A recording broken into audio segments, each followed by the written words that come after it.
अस्सलाम वालेकुम, कैसे हैं आप सब। आई होप कि आप सब बिल्कुल ठीक होंगे और मेरी दुआ भी है कि आप सब ठीक हों, खुश हों। तो फाइनली आज मैंने सोचा कि आप लोग के साथ भी वो गुड न्यूज़ शेयर कर दी जाए जो काफ़ी टाइम से मैंने आप लोग से बोला हुआ था कि कुछ गुड न्यूज़ है, कुछ आप लोग के साथ शेयर करना है। तो यही गुड न्यूज़ थी कि हम लोग पाकिस्तान से बाहर मूव हो रहे हैं, अपने इतने प्यारे पाकिस्तान को छोड़ के जा रहे हैं। और इसी सिलसिले में घर में ये जो आज पैकिंग और शिफ्टिंग टाइप का कुछ चल रहा है ना, ये इसी वजह से चल रहा है। तो खैर ये तो डिटेल्स मैं आप लोग के साथ बाद में शेयर करती हूँ, लेकिन सबसे पहले आप सबका थैंक यू सो मच और आप लोग से माजरत भी कि मैंने आप लोग को इतना वेट करवाया और आप लोगों ने वेट किया भी। तो इसकी रीज़न यही थी कि ये जो काम होते हैं ना, ये काफ़ी लंबे चौड़े काम होते हैं और बड़ा लंबा प्रोसीजर होता है इसका। तो इसलिए फिर मैं थोड़ा सा रुक गई और मैंने कहा एक दफ़ा सारा कुछ फ़ाइनल हो जाए, उसके बाद ही फिर आराम से आप लोगों के साथ शेयर किया जाए। और दूसरा ये कि ये जो पैकिंग और शिफ्टिंग वाला काम होता है ना, ये तो वैसे ही बहुत ज़्यादा, मतलब एक नॉर्मल पैकिंग शिफ्टिंग होती है, उसमें आपने एक जगह से सामान पैक किया और दूसरी जगह आपने जाके अनपैक कर दिया और सामान सेट कर दिया।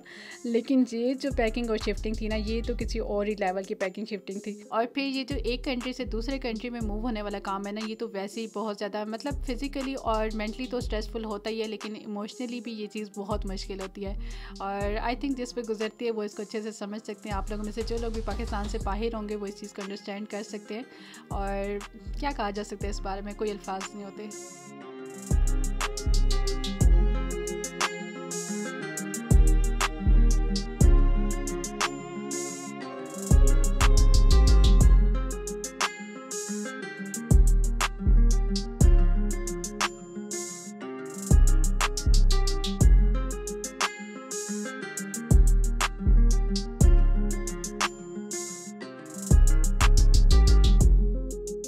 इसीलिए फिर मैंने सोचा कि सारे काम छोड़ के फ़िलहाल अपना फोकस जो है ना वो इसी काम की तरफ किया जाए और बाकी काम जो है वो फिर बाद में होते रहेंगे।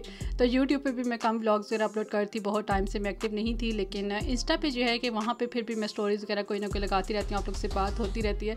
तो इंस्टा पे अगर आप मुझे फॉलो करना चाहें तो ज़रूर फॉलो कर लीजिएगा, क्योंकि वहाँ पर जो है मैं पहले स्टोरीज़ वगैरह लगा देती हूँ, वहाँ पर पहले अपडेट दे देती हूँ। अच्छा, ये पैकिंग और शिफ्टिंग वाला काम जितना मुझे बुरा लगता है ना, ये काम मुझे उतना ही ज़्यादा करना पड़ता है। और यही बात वाकई में है कि जो चीज़ आपको बुरी लगती है, जो भी काम आपको बुरा लगता है ना, वही काम आपको ज़्यादा करना भी पड़ता है।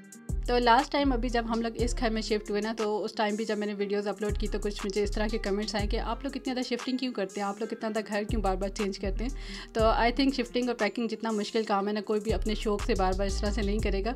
लेकिन पता नहीं क्या बात है, ये कुछ इत्तेफाकन इस तरह से है कि हर साल हर 2 साल बाद ना हमें शिफ्ट करना पड़ता है घर। और अभी इस बार तो कुछ ज़्यादा ही जल्दी हुआ ना, कि अभी यहाँ पर हमें मूव हुए तकरीबन 7-8 महीने हुए, मतलब 1 साल भी नहीं हुआ और अभी दोबारा से यहाँ से हमें शिफ्ट करना पड़ रहा है। तो लास्ट टाइम शिफ्टिंग के टाइम अगर हमें पता होता कि वहाँ से हमें इतनी जल्दी मूव करना पड़ेगा तो पिछले वाले घर से हम लोग शिफ्ट ही ना हुए होते, वहीं पे रहते रहते। लेकिन वही बात है कि आगे का किसको पता होता है कि आगे लाइफ में क्या होने वाला है। ये तो बस अल्लाह ताला की प्लान्स होते हैं, वही प्लान करता है कि नेक्स्ट क्या होना है। तो हम लोग को पता हो तो हम लोग तो पता नहीं क्या कुछ कर लें। खैर अभी मैं आप लोग को बताती हूँ कि अभी इस टाइम पे घर में चल रहा क्या है और कैसे हम लोग पैकिंग और शिफ्टिंग वगैरह कर रहे हैं। तो हुआ इस तरह से कि शुरू में जो है ना काफ़ी सारा टाइम हमारा और चीज़ों में लग गया। सबसे पहले आपने डॉक्यूमेंट्स का काम करवाना होता है और डॉक्यूमेंट्स का काम इतना कोई लंबा चौड़ा होता है, इतने कोई यहाँ वहाँ चक्कर लगते हैं ना, और इतना स्ट्रेसफुल काम होता है और एंड तक फिर भी ये काम लगा ही रहता है, कोई ना कोई चीज़ जो है वो रह जाती है। उसके बाद फिर छोटी छोटी चीज़ों की शॉपिंग, पैकिंग, रिलेटिव से फिर मिलना, इन चीज़ों में हमारा काफ़ी टाइम लग गया। और सबसे एंड में जो है फिर टाइम रह गया था पैकिंग और शिफ्टिंग के लिए, क्योंकि पहले हम लोग पैक या शिफ्ट वगैरह कोई चीज़ कर भी नहीं सकते थे, क्योंकि ज़ाहिर है फिर एंड तक जो है घर में एक एक चीज़ यूज़ हो रही होती है। और एंड पे आके जो है ना इंसान वैसे ही इतना टेंशन में होता है कि इस तरह के बड़े बड़े काम जो है ना वो फिर करना बहुत मुश्किल हो जाता है। और ये पैकिंग शिफ्टिंग वाला काम तो वैसे ही इतना स्ट्रेसफुल है, इतना हेक्टिक है। तो फिर हमने डिसाइड किया कि लास्ट टाइम जिस तरह से जब हम लोगों ने इस घर में शिफ्ट किया था ना, तो उस टाइम पे हम लोगों ने एक कंपनी हायर की थी जिन्होंने आके हमें सारा सामान वगैरह पैक करके दिया था, फिर शिफ्ट करके, और उन्होंने इस घर में आके जो है ना उसको अनपैक करके और सेट भी करके दिया था। मतलब जो बड़ा बड़ा सामान होता है ना, फर्नीचर वगैरह, वो सारी चीज़ें उन्होंने अरेंज करके दी थी हमें, सारी जोड़ के जो है सेटिंग करके दी थी। तो हमने सोचा कि उसी कंपनी को हायर करते हैं, एटलीस्ट वो जो है ना सारा सामान वगैरह पैक कर देंगे और एक दफ़ा शिफ्ट हो जाएगा तो वो काम जो है हमारा इजी हो जाएगा। तो हम लोगों ने फिर इस तरह से किया कि एक पूरा दिन लगा के जो चीज़ें हमने खुद पैक करनी थी, जो खुद अरेंज करनी थी, वो सब चीज़ें हम लोगों ने पैक कर ली।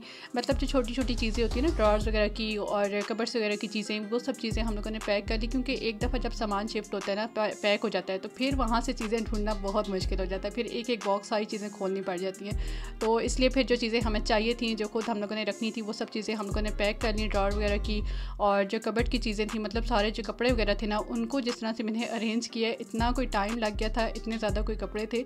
और मैंने अपने साथ अपनी मेड को लगाया और जो चीज़ें देने वाली थी किसी को वो सब चीज़ें दे दी। जो हमने साथ लेके आनी थी थोड़ी बहुत वो पैक करने वाली थी वो मैंने लैदा की, जो रखनी थी वहाँ पे वो लैदा की।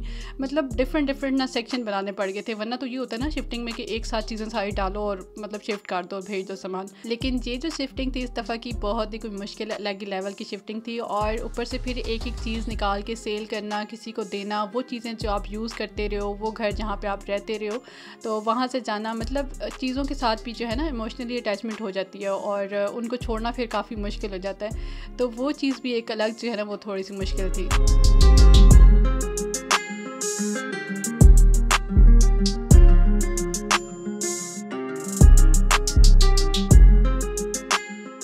ऑलमोस्ट सारा सामान पैक हो गया है और बहुत अच्छे से उन्होंने हर चीज़ पैक की थी, बहुत नीट उनकी पैकिंग थी, कोई सामान आपका डैमेज नहीं होता, कोई चीज़ गंदी नहीं होती।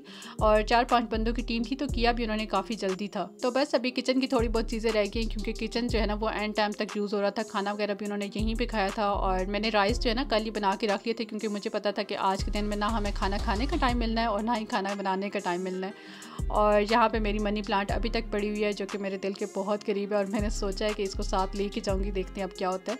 और ये जो नीचे सारी चीज़ें आपको नज़र आ रही है ना, ये सब कुछ चीज़ें जो है डिस्कार्ड करने वाली हैं, लेकिन ये तो एक दफ़ा शिफ्टिंग हो जाएगी तो फिर उसके बाद ही सारी क्लीनिंग होगी। और यहाँ पे जानीता को देखें कबर्ड में घुस के बैठी हुई क्योंकि सामान सारा जो है वो पैक हो गया था और कोई भी चीज़ इसको नहीं मिल रही थी बैठने के लिए। ये भी सुबह से बेचारी हमारे साथ ही जो है ना वो फेरी थी यहाँ वहाँ, तो ये भी अभी थकी हुई थी। तो इसको मैंने बोला कि आप यहीं पे जो है ना कबर्ड में ही बैठ जाओ, तो वो कबर्ड को बंद करके उसके अंदर लेटी हुई थी। और इन सब कामों के दौरान आपके अपने काम जो होते हैं ना उनका तो बिल्कुल हमें टाइम ही नहीं मिलता, होश ही नहीं होता। तो मैंने कब से सोचा हुआ था कि मैं अपनी सारी ज्वेलरी और कॉस्मेटिक्स वगैरह जो है ना उनको अरेंज कर लूँगी और जो चीज़ें साथ ले जाने वाली हैं वो उनको अलग कर लूँगी, जो चीज़ें फेंकने वाली हैं डिस्कार्ड करने वाली हैं उनको अलग कर दूँगी। लेकिन मुझे बिल्कुल टाइम ही नहीं मिला। और आज के दिन में जब उन्होंने नीचे की सारी पैकिंग वगैरह की है ना, उतनी देर में यहाँ पर बैठ के मैंने आपको दिखाया था चटाई वगैरह मैंने यहाँ पर बिछा के और सारी चीज़ें अपनी निकाल के तो उन सबको मैंने अरेंज किया। मेरे पास वो छोटे छोटे से जो है वो बॉक्स थे, उनके अंदर मैंने उनको पैक कर दिया अच्छे से ताकि कोई चीज़ खुले भी नहीं और कोई चीज़ जो है वो डैमेज भी ना हो। यहाँ पर अब सामान जो है ऑलमोस्ट सारा पैक हो गया था तो साथ साथ फिर उन्होंने गाड़ी में लोड करना शुरू कर दिया। जो भी चीज़ें पैक हो गई थी तो वो फिर रखनी शुरू कर दी थी और शाम भी हो रही थी तो हम लोग का प्लान भी यही था कि रोशनी में हम लोग वहाँ पे पहुँच जाएं। अच्छा, हम लोग सारी चीज़ें जो हैं वो कहाँ पे शिफ्ट कर रहे हैं, सारा सामान कहाँ पे रख के जाएंगे और इसके अलावा और भी बहुत सारी चीज़ें जो आप लोग के साथ शेयर करने वाली हैं, बहुत सारी बातें हैं। तो वो सब चीज़ें इंशाल्लाह फिर मैं नेक्स्ट व्लॉग में जो है ना डिटेल से आप लोग के साथ शेयर करूँगी। और आप लोग के माइंड में भी बहुत सारे क्वेश्चन आ रहे होंगे तो आप लोग भी कमेंट करके मेरे से पूछ सकते हैं। मैं कोशिश करूँगी कि नेक्स्ट व्लॉग में एक एक चीज़ जो है ना सारी चीज़ें मैं आप लोग साथ क्लियर कर दूँ। बस अब ये कुछ आखिरी टाइम है हमारा, यहाँ का आखिरी लम्हात हैं तो बहुत मुश्किल हो जाता है सब चीज़ों को छोड़ना। वो सब चीज़ें जो आप यूज़ करते रहे हो, आपकी ज़िंदगी का हिस्सा रही हो और वो घर जहाँ पे आप इतना टाइम आप रहे हो और सबसे बढ़ के ना अपना मुल्क, अपना वतन, अपनी मिट्टी को छोड़ना बहुत मुश्किल होता है। ठीक है, आगे की खुशी होती है, आगे की उम्मीद होती है, लेकिन अपनी जगह जो होती है ना वो अपनी होती है, उसको छोड़ने का दुख अलग होता है। तो आगे की खुशी भी है लेकिन दुख जो है ना वो भी ये नहीं कहा जा सकता कि खुशी ज़्यादा है या दुख ज़्यादा है, दोनों चीज़ें बराबर हैं।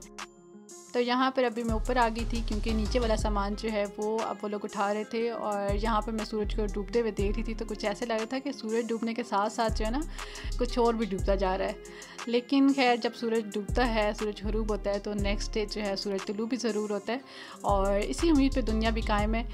तो इस व्लॉग को मैं यहीं पे एंड करती हूँ। आप लोग से मैं बहुत अच्छे वाले नेक्स्ट व्लॉग में मिलती हूँ। आप लोग अपनी दुआओं में मुझे याद रखिएगा और मेरे चैनल को सब्सक्राइब कर दीजिएगा अगर चैनल पे न्यू है। और वीडियो आज की अच्छी लगी है तो वीडियो को लाइक करके जाइएगा। अपना बहुत सारा ख्याल रखिएगा, सबको दुआओं में याद रखिएगा। अल्लाह हाफिज़।